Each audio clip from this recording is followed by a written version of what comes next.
there is a principle called Wu Wei.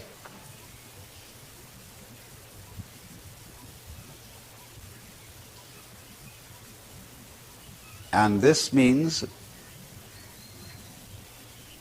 Wu means none or not, no, negation.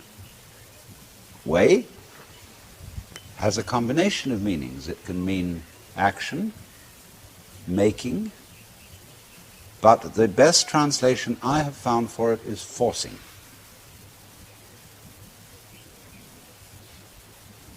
And so Wu Wei is the principle of not forcing in anything that you do. Now we know when we watch any performance of an artist, be it a dancer or an actor or a musician, we know immediately when the performance is forced.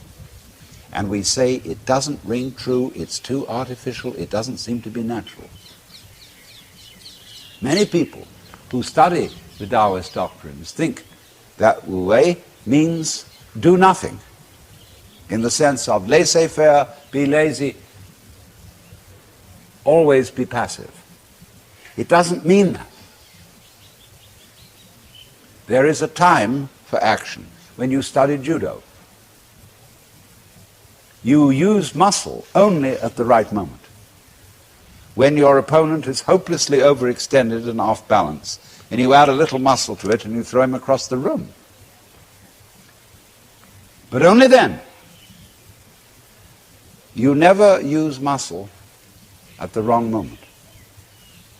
For as Shakespeare knew perfectly well, there is a tide in the affairs of men which, taken at its flood, leads on to fortune.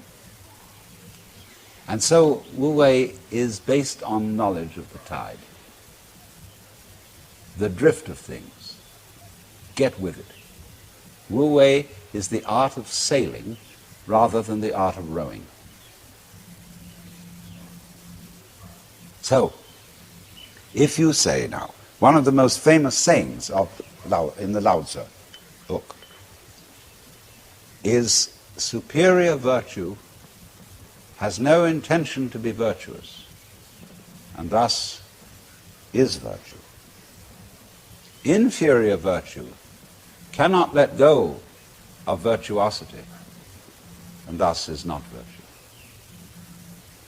So one could also say, the real Wu Wei is not intentionally Wu Wei, and so is Wu Wei.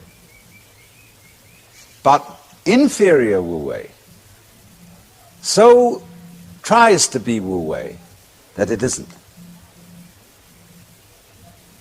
In other words, this is saying Wu Wei is not a matter of cultivated passivity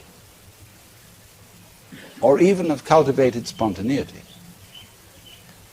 because there are people who think that they are released, that they have realized that they are the Tao, as all of us in fact are, or that you are, to put it into Vedanta terms, every one of us is the Brahman, the eternal self of the universe, beyond all description or classification or thought.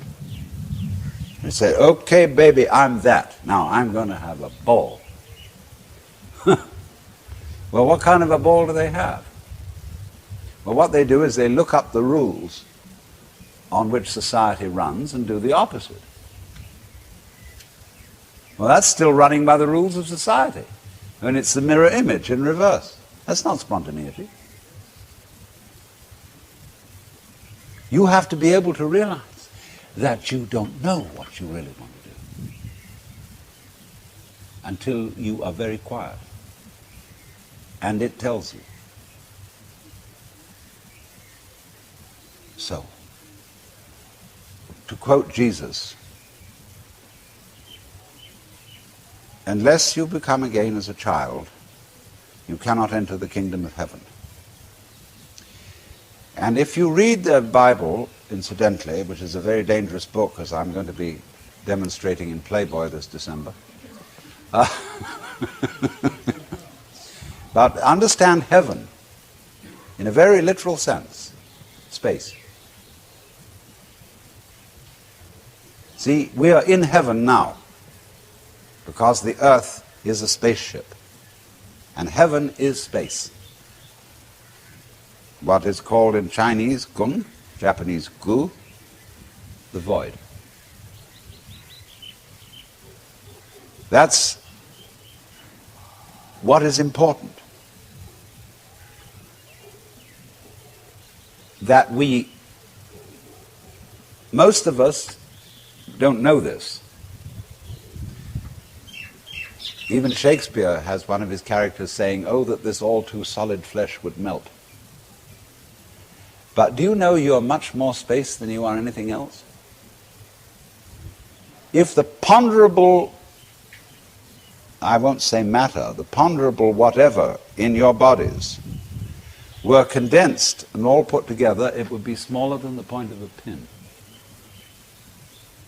And anyway, somebody once said, even a bishop is 80% water.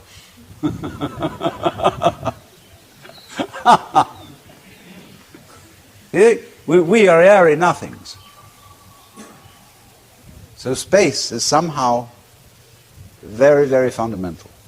We'll go into this in further way. But you understand that heaven is space.